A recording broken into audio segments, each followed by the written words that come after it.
Hi everyone, I'm Sarah Larson Levey and this is my kitchen lookbook.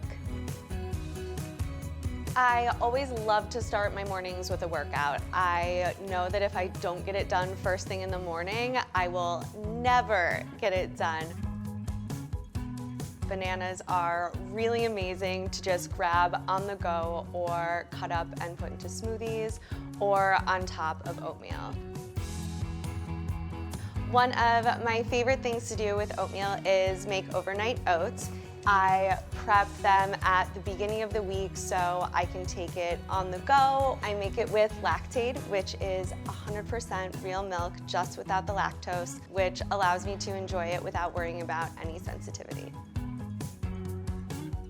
Dinner time is one of the most challenging meals in my house because my husband and I always want different things. Where we do intersect is our desire to eat healthy.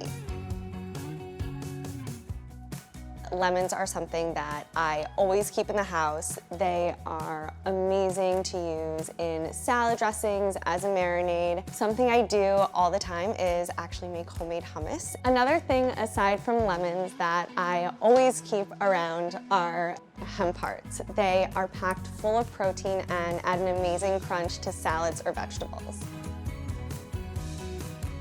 I hope these tips help keep you energized and healthy for a life on the go. Thanks, everyone.